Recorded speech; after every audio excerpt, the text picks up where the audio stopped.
Today's guest is a champion coach focused on empowering leaders to be greater versions of themselves. His clients include world-class athletes, startup founders, and people who are best in what they do.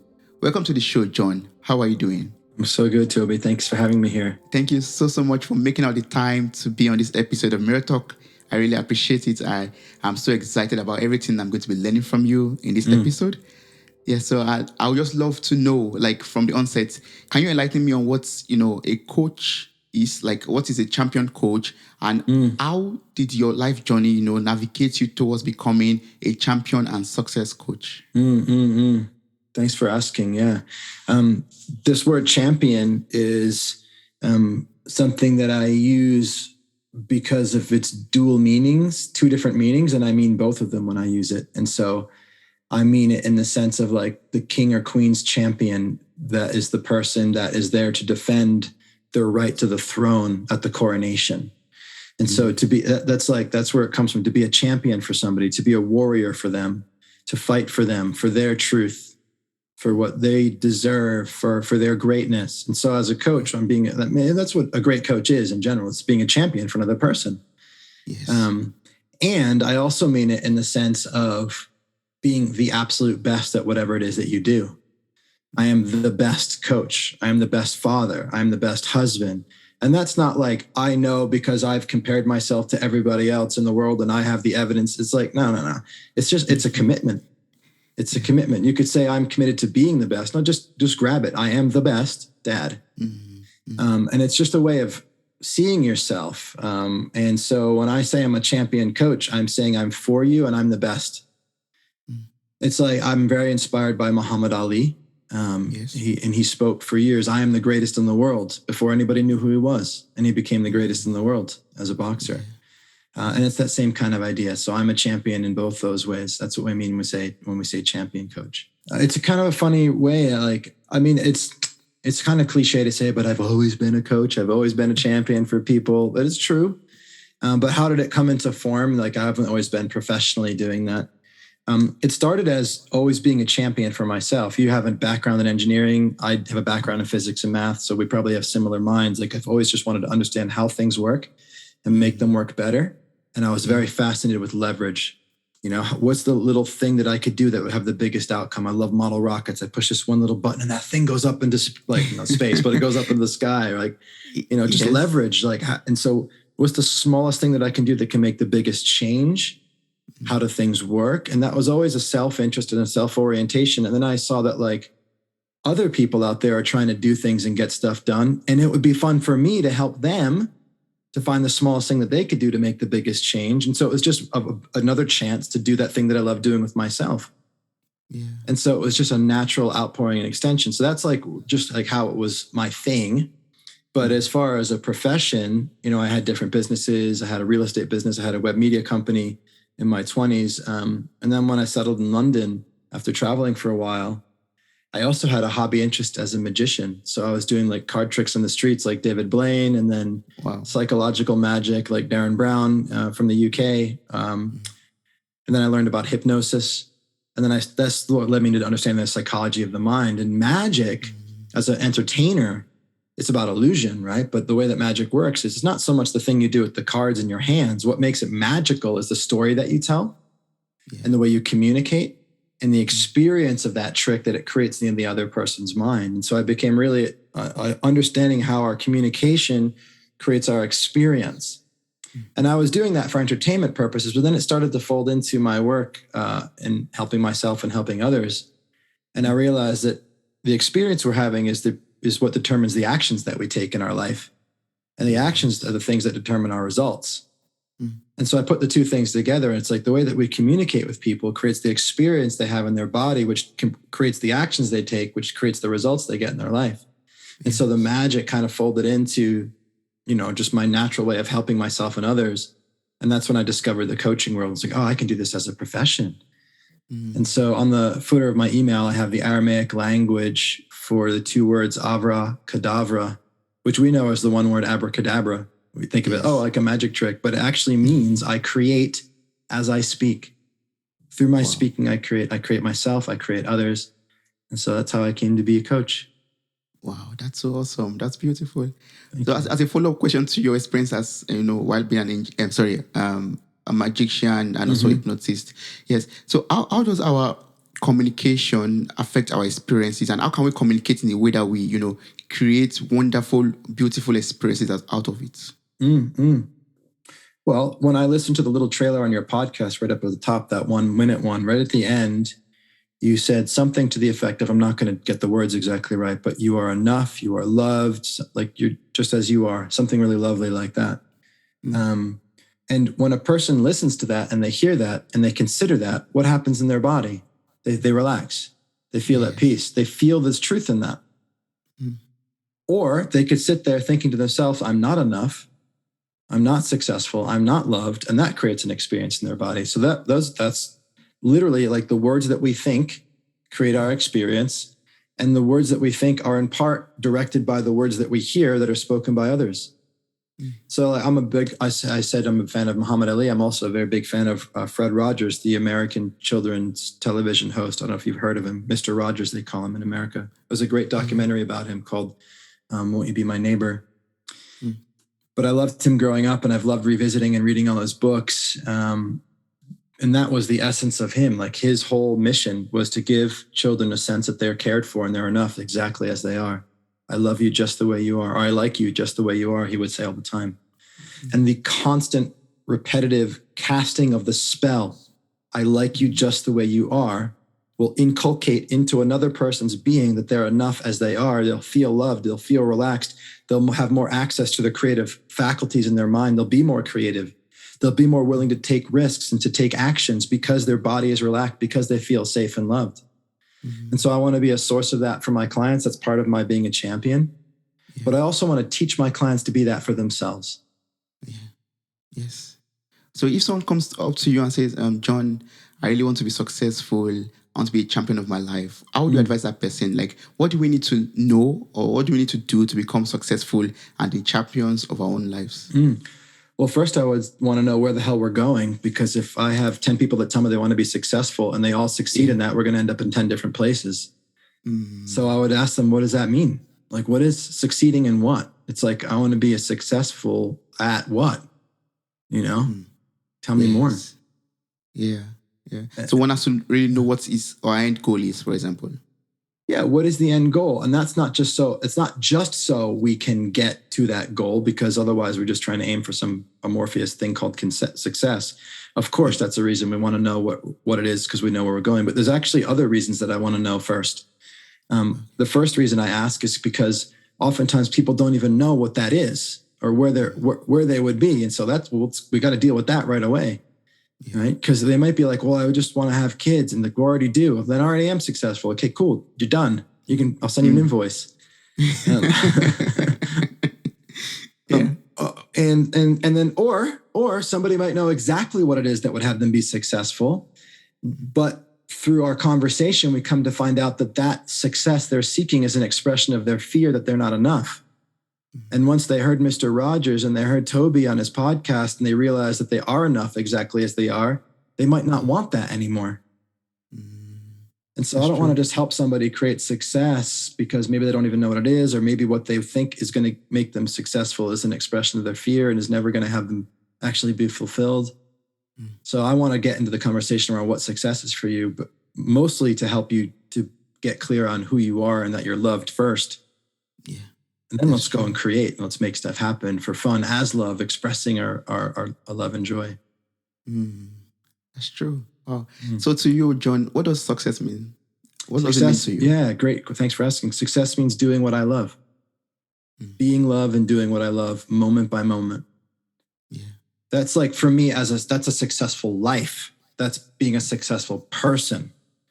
I could also say I'm successful in creating $100,000 when I have created $100,000. Like, success is a very structural thing as well. But if I'm applying that word to a life and a person, for me, that's doing what I love, being love and doing what I love. Yes. Doing something that gives you fulfillment and gives you purpose, a sense of purpose. Yes, in this moment. Not at the end. So it could change from time to time also. Yeah, and it does, right? It's always evolving. Yes. So if you want to achieve like a life of power, of freedom, and of love. Like I read from your website, actually. Yeah. I'm going to place the link in the You're speaking in to the my show notes heart. of this episode. How funny you asked, because I love those things. Yes. So I would love to know, like, how can we achieve, and live a life of freedom, love, and power? Yeah, in that order. In that order. So the way that I experience it is that we are most powerful when we are being loving, when we are coming from love, whether that's an inspired heart because you're passionate, or an open heart because you have been so vulnerable, or a peaceful heart because you've dispelled all the illusions that have, like the judgments that have gotten in the way. And like when love is coursing through you, when you're high vibe, people say, right? When you're at a high frequency, when you're loving, you make the biggest difference in the smallest amount of time. And again, I mentioned physics. Like for me, I think of power, not in the common cultural way. It's like less power over people. I think of power as physical, like physics. Like power is literally work divided by time. Or you could say the change made to a system divided by the time. You could say that the joules divided by the time, like the watts, right? Like power is literally that simple. So to use common language, because I mean, you could just geek out on like technical stuff, but like you basically say the power, your power output is the change that you make, the difference that you make divided by the time it takes you to make that difference. That's literally your power. And so if you're a great person and you're not interacting with people, there's no power there because you're not making a difference. And so I want people to be expressing power, making a difference big difference in a small amount of time. And there's lots of ways you can do that. Lots of ways. The way that is the highest leverage way to increase your power is to do whatever you're doing lovingly. You'll be clearer minded. You'll be quicker at it, which means less time. And that love has people connect and trust you. They're more likely to receive your words or your actions or whatever. And it's going to make a bigger difference in a smaller amount of time. So love increases power more than anything. Passion, right? All those things. But then love is, my mentor says, love is, I am that. And I love that. Like love is the unfolding of the universe, the big bang, banging on, expanding. Love is like love. When water rolls down a hill, I see love. When a tree in my garden flowers and then that flower becomes a fruit, I see love unfolding. And when my heart is alive watching my kids or my wife, it's love. It's the same thing as the flower on the tree. Now, we can get in the way of that with our thinking. We can obfuscate love. We can, through judgment, through fear, we can block that in the same way that you could deprive the plants of life and the flower doesn't come and the fruit doesn't come. You could deprive it from sun or water and then love doesn't course through it. And so inside of us, when we're not free, we're not experiencing love. When we're afraid, we're not experiencing love. This is why I say freedom, love, and power in that order. Yeah. So the first thing that I help people to do is to get free. Get free from the ideas that they have about themselves, the ideas they have about their world that block love, that don't let love course through them. Oh, I have to do these things. I have no choice. Which means you can't even feel your heart about what you would love to do anymore because you're so unfree. So helping people be free, they're experiencing love, and through that, they have way more power. That's beautiful. That's awesome. Yes. And that's what I would love to ask this follow-up question. Like, now I want to be free. I want to be free and have that freedom from, fear and anxiety and lack of drive. Like I was watching on your video. Like, how can we overcome this? How can we overcome anxiety and lack of drive and also prevent them from pulling us down from, achieving the life that we want for ourselves? Well, it's a big question because there's so many different things in there. And as a coach, I typically help people by going zooming in on their specific example, but I'll try to do the best that I can at that level. The general approach that I have is to help a person to see how whatever it is that's keeping them from freedom is created by them with how they're seeing themselves, how they're seeing the world. So if a person is anxious, I typically ask them the question, well, how are you creating that? Well, I'm just really worried about getting COVID. How are you creating that? Well, I'm wearing 3 masks. Okay, but how are you creating the anxiety? Watching news. Or what are you doing in your mind and with your body that's having that concern, like there's a circumstantial reality, but that's like, how are you creating the experience of concern in your body? Well, I guess I'm thinking about it all day long. Okay, what are you thinking specifically? I'm worried I'm going to get it. Well, then why? What's that? Well, I'm worried I'm going to get sick and die. Okay, how do you do that? How do you do what? How do you do I'm worried I'm going to get sick and die? I'm not doing that. That's just happening. Well, what if it wasn't? What if worrying was a doing, not a happening? Okay. And then they start to look and they start to become mindful of the thoughts in their mind as something that is that's an action that they're taking. And they start finding a relationship to their thinking where they have agency and they're not at effect to their thinking, but that the actor that's producing their thinking. And from that position, you start to have choice. And you can drop thoughts and you can let go of thoughts, or you can just witness thoughts. And so a lot of the work through dialogue, through the coaching conversation, is an evolution of consciousness. It's a development of a cognitive faculty that has you be more object to the experience you were previously subject to inside. Meditation practices help with this. There's lots of paths. I like the path of dialogue because it's through another person being able to see what you're not seeing that it pulls you out, snaps you out of the matrix. So the primary path to freedom is the witnessing of the experience inside that's keeping you not free, with enough distance that you have some choice. Yeah, we have some choice. Yes. Yeah. But what do we do with thoughts that are always reoccurring? For example, you said whenever we have thoughts, we can choose to let them stay by meditating, having dialogues, or like working on them basically. But then, what do we do when these thoughts keep on coming back and reoccurring over and over? Even though we've had dialogues, we've meditated, we've done everything possible that we could think of doing. Yeah. So the first thing, and sometimes it can be a little bit annoying for my clients, but like the first thing that I would look at is the meta story, which is what I mean by that is a story you have about the story you have. And if you've got a story about a recurring thought that is, I've done everything about this and it's still here, that's a story about the recurring thought story. Right? You've got a recurring story, but now you've got a story about it. And whilst you're being honest in acknowledging that this story is recurring and I've done everything that I could think of, that description, that acknowledgement is also often a way to distance you from your power. You could have a different story. I've got this recurring thought story and I'm throwing the kitchen sink at it and I'm not stopping until it's gone. And I'm making progress because although it's still recurring, it's recurring less. And not only that, but I'm more conscious of it than I was before. And maybe it's not even more recurring. Maybe it's just that I'm so aware of it now that I'm noticing it more than I used to. So it's the same situation, but I have a different meta story. I have a story about the story that actually empowers me instead of distances me from my power. So that's the first place I'd go. And the reason I'd go there first is because I always meet my client where they are at in this moment. In this moment, if you were the client, we would be in the story about the story. So let's work on that first. That's where the power always is, right here, right now. Yes. And then once I'd done that with a person, I would start to create with them. Like the thing that came to mind when you were first talking is an example of a client that had the story, I don't know. She would be trying to figure something out and she'd just get to this point. It's like, I don't know. This was like a long time ago, but I've always remembered it because it was useful for me too. I don't know. And then we took this recurring thought and we just added on to it. I don't know, but deep down, really, I do know. And we created that as a mantra.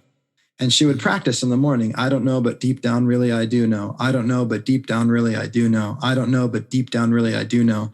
And then later during the day, when the old pattern would show up, the recurring thought of I don't know, then her mind would go, but deep down, really, I do know. And it would just like do a U-turn.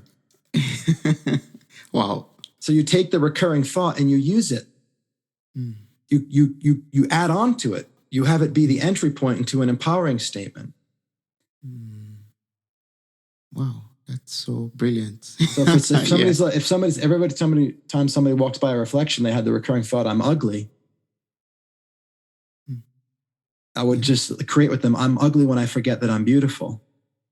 I'm Wow. ugly when I forget that I'm beautiful. And then suddenly that recurring thought would become a source point into self-love. Mm. Then all of a sudden to become I am beautiful, and Yeah, that's it. exactly. Yeah. At the end of the day, then you walk by mirrors and I'm beautiful. That's new mirror talk for you right there. Wow. I love that. Yeah. Wow. So you just take that recurring thought and use that as an entry into what you want. Yeah. Like, Continue the story. Create a happy ending. Wow. Wow. Yeah, I would love to ask more about that, but I would love to know more about fear. Like, I know a lot of your clients are, startup founders, for example, and a lot of businesses have to do with taking risk and trying to take some moves that you're not sure of, like uncertainty, for example. So, how do you overcome that fear of taking risk and jumping into the world of uncertainty? Yeah. Well, I do it through freedom and then love, which gives me the power to take the risk. So I'll break it out for you. So the risk, when people think of, oh, what's the risk? What they're typically thinking about, like, is what is the probability of failure and the consequence associated with that? And the way to reduce the risk then is to increase the probability of success and reduce the probability of failure so that we're less likely to face that consequence. And that's good. That's great strategic thinking. It's, and that's useful. And people probably should do that, right? Because you kind of mitigate downsides and, increase the upsides. But if that's your only strategy, then you are tethered to circumstance. Unless you can shift things on the outside to increase the probability of success and lower the probability of failure, that's your only way. Then you can't take action. And my dad said to me when I was really young, indecision is worse than a bad decision. The time that you waste, the opportunity cost, like be in action, be in action, be in action. So if your only strategy for getting the risk low enough for you to take action is to increase the probability of success, then you're going to waste a lot of time. And so what I've seen in entrepreneurs that I work with, and you can continually up level this more and more, is that people look at it from the outside that, they've got a higher tolerance for risk, right? They're just more willing to take on risk. And that's half the story, right? From the outside that it looks like they've just got like a stomach of nails, right? They can just face fears that, I couldn't stomach that. But the reality is from the inside, most of the time, they're just not having as much fear in their belly as you would be in that situation. So it's not like they've got a higher pain tolerance. Like my wife has a higher pain tolerance than me. She gave birth. I couldn't deal with half of that, right? Like that's that. But with the entrepreneur situation, it's not like they have a higher tolerance for fear in their belly. They just have less fear in their belly. And why is that? Because they're not like having an erroneous understanding of the probability of failure versus success, but they have less fear about the consequence. So what's going on? It's that they're not making that consequence be as scary for them as you are. So like my wife and I just bought a new house here in Maui, which is a stretch for us. Financially, it's right at the edge of what we can afford, and we're growing into it. And we're like, okay, should we do this? And we talked about, okay, what's the worst that could happen? It's scary because we're like, heart rate's going up. Oh my God, it's a big number. And we talked through it and we're like, well, the worst that could happen is that we couldn't pay the mortgage and the bank would take the house. Okay, and then what? What would we do? Well, we'd move out and we'd rent somewhere else in an area. Our kids would be in the same school. We'd be in a smaller house. We'd be paying less money each month. Okay, that's not so bad. I mean, there's the story about what people think. Oh no, what would they judge me? What if I'm loved anyway? If I'm free from the idea that makes me not lovable, then that's not so bad. True. And so we shrunk the fear around the same consequence. We didn't reduce the risk of failure. That's not a high risk of it anyway, but we just changed our relationship to the consequence. And suddenly there was less to be afraid of, and we were able to take action. And that's the same kind of thing. So when you see founders, entrepreneurs that are taking risks, it's because they've actually looked at the consequence and actually be like, okay, if that happened, then what? And most people are afraid deathly because they're not willing to look the thing they're afraid of in the eyes and actually consider if it happened. When people do that, they come into contact with a reality and a resourcefulness that has it not be that scary. And they're like, oh my gosh, even if I was on the street, I would go find a job sweeping floors and work my way back up and I'd be okay. Oh, okay. Yeah, that's not so bad. I can handle that. Let's do this. that is like seeing the possibilities or, the opportunities that one can also, jump into in case failure happens at the other side of the action. Right. Yeah. Wow. I mean, I was watching your video on YouTube. I'm going to place the link in the show notes of this episode where you talked about risk nothing is risk everything. I think that's the title of the video. Yes. And I was like so moved by this. Like you just have to risk something to get something. Like you can't just be at a point. From my own understanding, you can't be at a point and avoid all risk and believe or expect yourself to move forward in life. Basically. Yeah, I said risk nothing to risk everything. And what I meant by that is if you are completely welcoming of every consequence, if you're like, fine, if I lose my house, I'm still happy. If I lose my wife, I'm still happy. If I lose my life, I'm still happy. I mean, if you take it to the nth degree, ultimately it's death. If you're happy to die, you're totally free. Yeah. There's a difference between being happy to die and being like, somebody kill me, I want to die. That's not the same thing. True. It's like, I'm at peace. When you can be at peace with death. And I'm not here saying like, because I always am, and if somebody put a gun to my head, I'd be relaxed about it. I'm just saying as a principle, the more things that I am free from fear of, the more free I am to create. And that freedom is an inside out job. There's so much more power available when you create freedom from the inside out. Yes. Awesome. And so now from a vast experience, now we've taken the risk and we are on this journey towards, success already. Like we're on this path. What does it mean to be successful materially and also in our spiritual presence? Like when do I achieve that materialistic success and when do I achieve that spiritual success too? Well, I'm going to go back to what I said before first, and then I'll answer it in a different way. I am achieving material success when I am doing what I love materially. When I'm doing work in the world of form that I love to do, I am achieving spiritual success. When I'm achieving material success. I'm achieving spiritual success when I'm being love, when I'm experiencing love in this moment. Okay? Yes. And I know that you're asking it in a way that it would be more fair to answer in a different way, which is like, how do I know when I have achieved material success out there in the material world? And again, that would be on a per person basis, and it would be secondary to the doing right now. So my primary experience of success is through what I'm doing now. But then I can also say I've got a goal to 10x my social media output, for example. That's just a Post-it note I've got on my desk right now. 10x my social media output. And so I've asked my assistant to tell me what is our current output, how many posts, how many stories on all channels every week. Then we're going to know what the 10x number is. And I'll know that we're materially successful in that output when we achieve that point. So for me, it's just about what is your specific outcome. So I was materially successful when I hit $100,000 in income. I was materially successful when I hit $500,000 in income. And I will be materially successful when we hit 7 figures in the near future, right? Like, but that's material success in a specific context at a specific thing. But it's important to distinguish that from I am materially successful in any moment that I'm doing what I love. That's the primary thing. Yes. Otherwise, I put my experience of success out there in the future dependent on some circumstance, and I don't want to do that because then it sacrifices my fulfillment now. Yes. And it's also what your happiness, I would say. Yeah, exactly.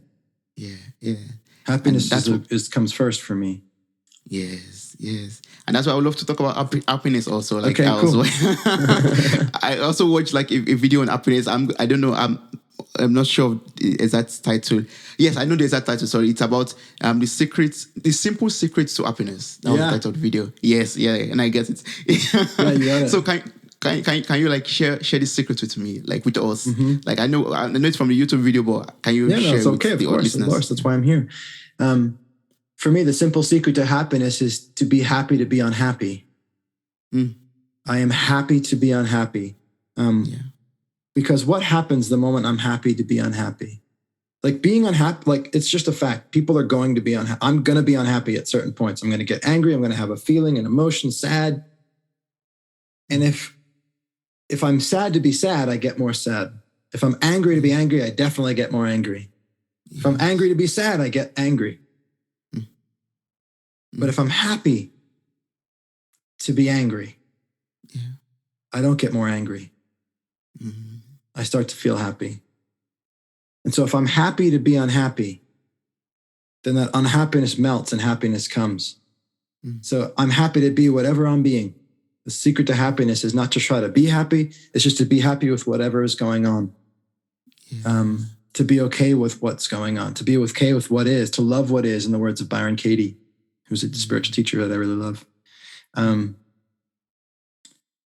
Yeah, so it's it pretty comes simple. down to yes, it comes down to us, embracing our emotions, like you said in the video, Yes. like we accepting that condition or situation that we are in, like you just said right now. Yeah, I mean, I go beyond acceptance, because acceptance is like, okay, like it's like it doesn't have enough oomph for me. It's like, fine, I'll accept my position in line, put my hands in my pocket, my head down. It's like, so I mean, not everybody experiences that word that way, but I do. And so like, I like the words happy and love, to be happy with whatever emotions I'm experiencing, to love when I'm frustrated.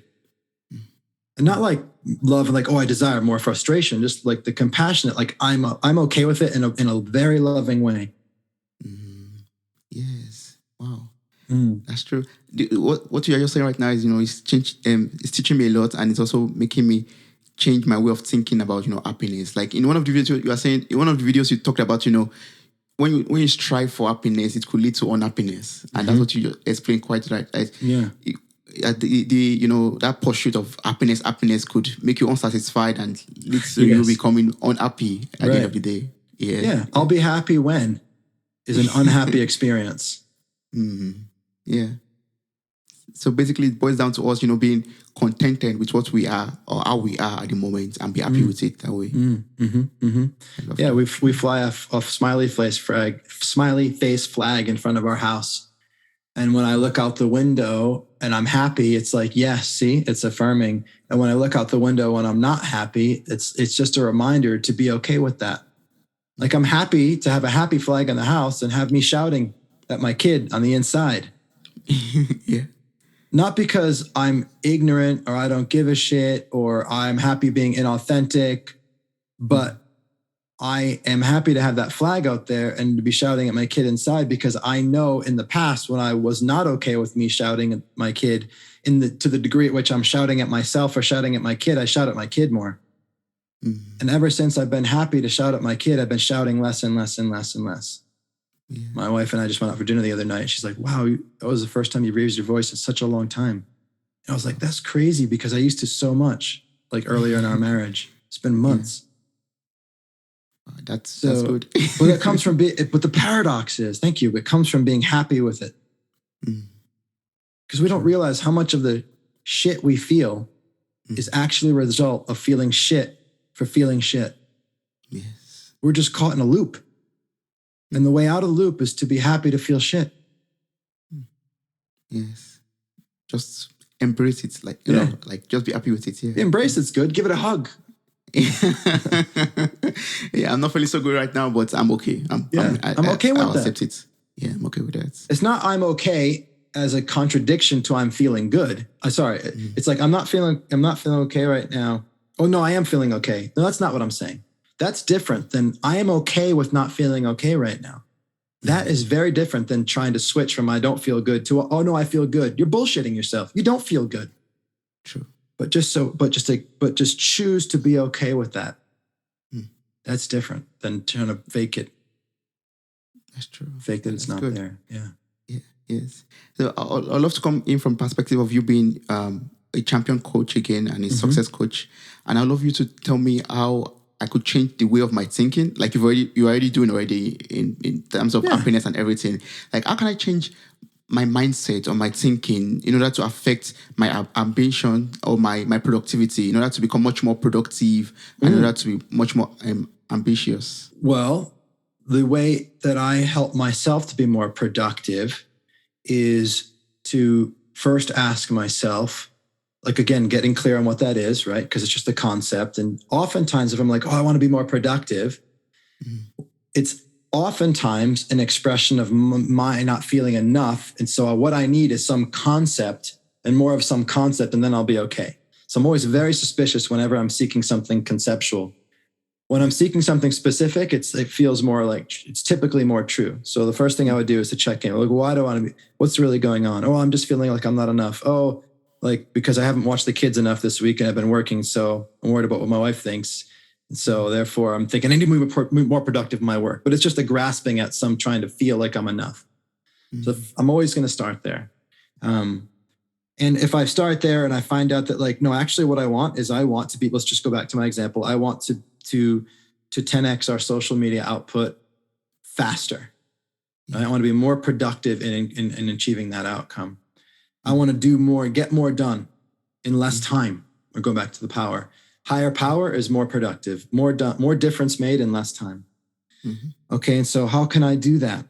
Well, the next thing that I'll look at is like, who am I being that's having me not be more productive? Like, how am I keeping productivity out?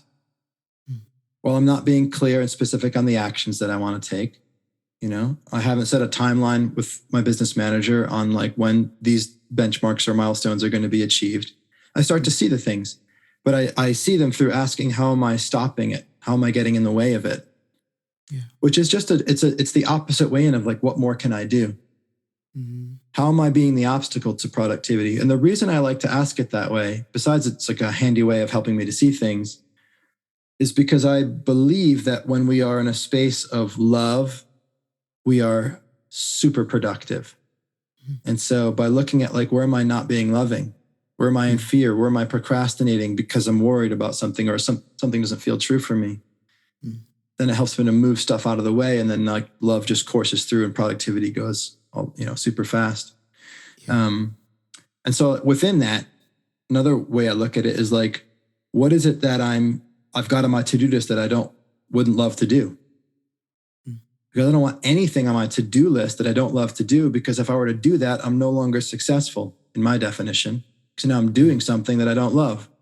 So that would be a stupid idea for me. If I want to be successful, and my definition of success is to do what I love, is to have the to-do list of things I don't love. Let's just take me away from success. True. So I start my to-do list is to do what I love. Like, what would I love to do? That's the stuff I put on my list. If it's something that would be useful to do to increase productivity that I don't want to do, that's not going on my list, it's going to go on somebody else's that they would love to do that. So what am I doing that I don't love? What am I telling myself I should do that I don't love? Let me get that stuff out. Either just not going to do it, or I'm going to find somebody else that would love to do it. And when I'm only doing what I love, I'm way more productive. So those are the places that I look first to find out how to increase my productivity. Yes. That means removing the things that will not make you happy while doing them, and just focusing on the things that you love instead. That's it. And I'm radical with that. Like the degree to which I take that, like most people are like, you can't just live that way. That doesn't work. Yes. Well, some people listen to this now and say, oh, that means I can remove, the appointment with my dentist from my list, my to-do list, so that I can be happy. Yeah, you could do that. But here's the thing. There's always two ways to remove things from the list. You could literally not go to the dentist, or you could remove the ideas in your mind that create going to the dentist as a non-lovable experience. So you remove it from the outside or from the inside. So when I've changed my experience of going to the dentist to something that I love, I've just removed the former version of that from my list, and I've replaced it with a new go to the dentist called go to the dentist, this is great, instead of go to the dentist, this is not great. True. So I'm always like working the inside out and the outside in. I'm not like one's better or one's the right one. Both. Let's use both all the time. Yeah. Yes. Great. So I'd love to learn more from you, and I would love to just know, like, now I have this life where I want to be happy, I want to live a life of freedom, of love, and I want to become much more powerful in my life. But all of this needs intention. So I would love you to tell me, how can we live an intentional life? Yeah. I think knowing who we are helps us to have an intention. And for me, knowing who I am is a constant evolution, it's both an inquiry and a realization. in a number of ways. Like I'm discovering who I am by looking at the things that I'm afraid of and going through forgiveness and releasing those things and finding the things that I really value behind that creates that feel, coming into know thyself, right? Getting to know myself.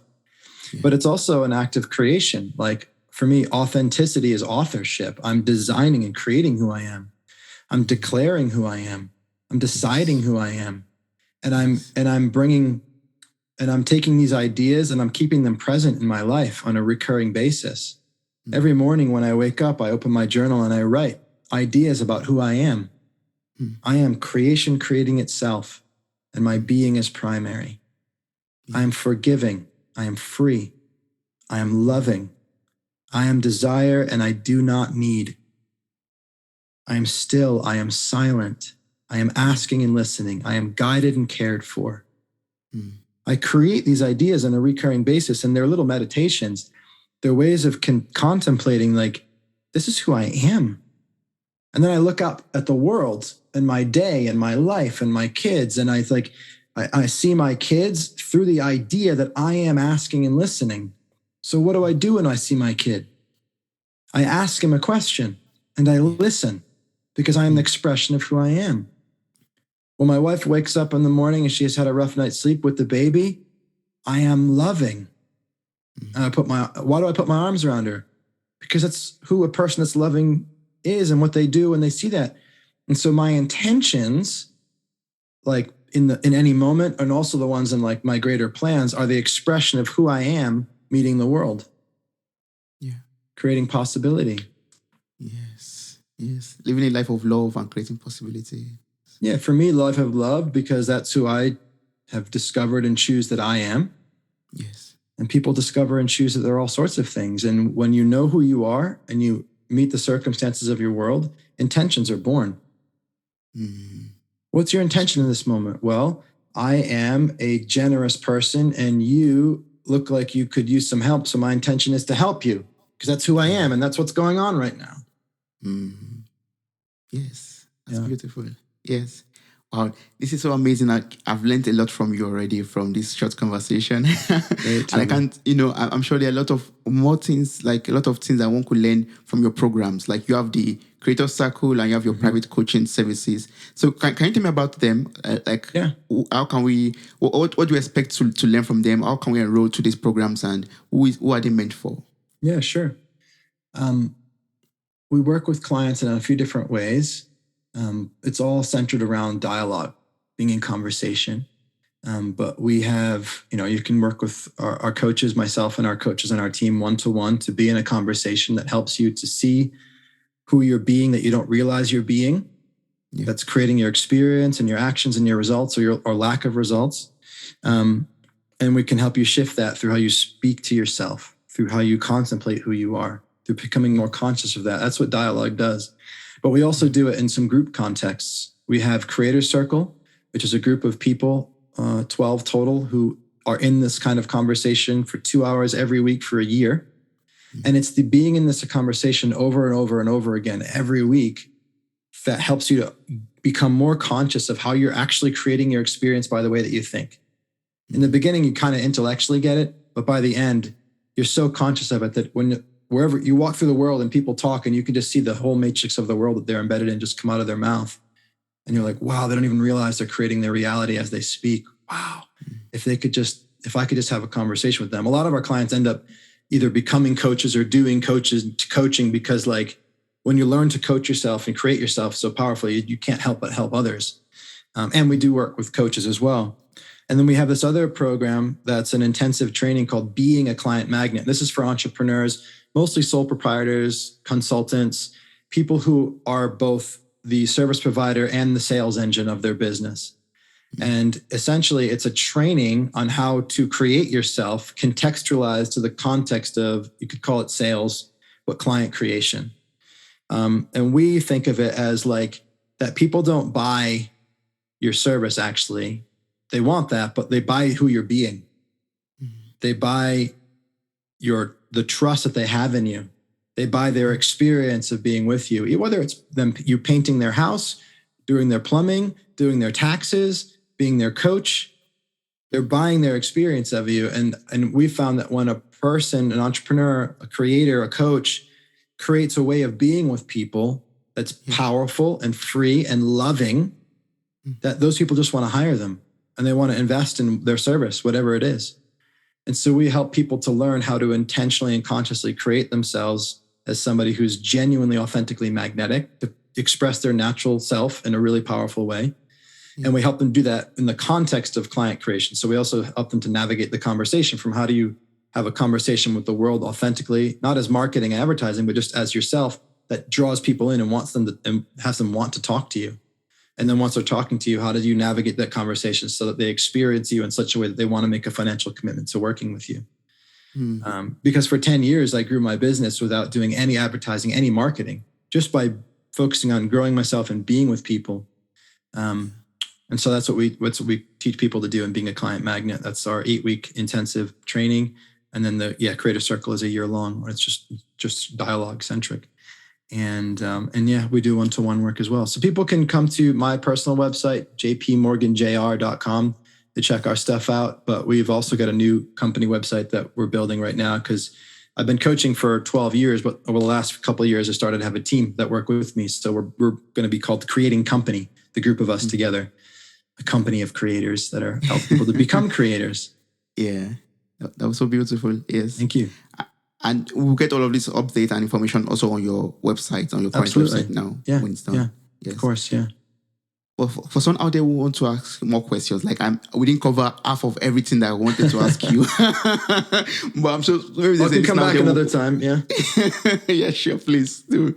If there's someone out there who wants to ask you more questions, what's the best way to connect and work with you, maybe for some, follow-up questions or for other things? I mean, social media channels are the best. I don't know. I don't love email. Let's say that. I love engaging with people via social context. So Instagram, Facebook, YouTube, those are all, popular ways for me to interact. And pretty much on every social channel, I have the same username, JP Morgan Jr., JP Morgan JR. So YouTube, Facebook, Instagram, Twitter, LinkedIn, you can find me there. Yeah. Awesome. Say hi.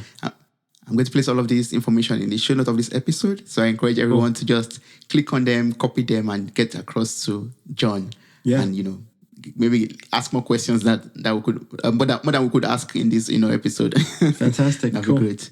Thank you so much, John. I really appreciate everything that you taught me in this episode. I'm so grateful and I'm thankful for, teaching me about, intentionality, teaching me about, freedom, love, and power, teaching me about, about, success and what it truly means. That's so awesome. Thank you. Yeah, you're so welcome. Thank you, Toby. Wow, you made it to the very end of this episode. Thank you so much for listening. I'm grateful for your time, your love, and your contributions. Subscribe, like, review, and share this podcast. God bless you. Bye. Bye.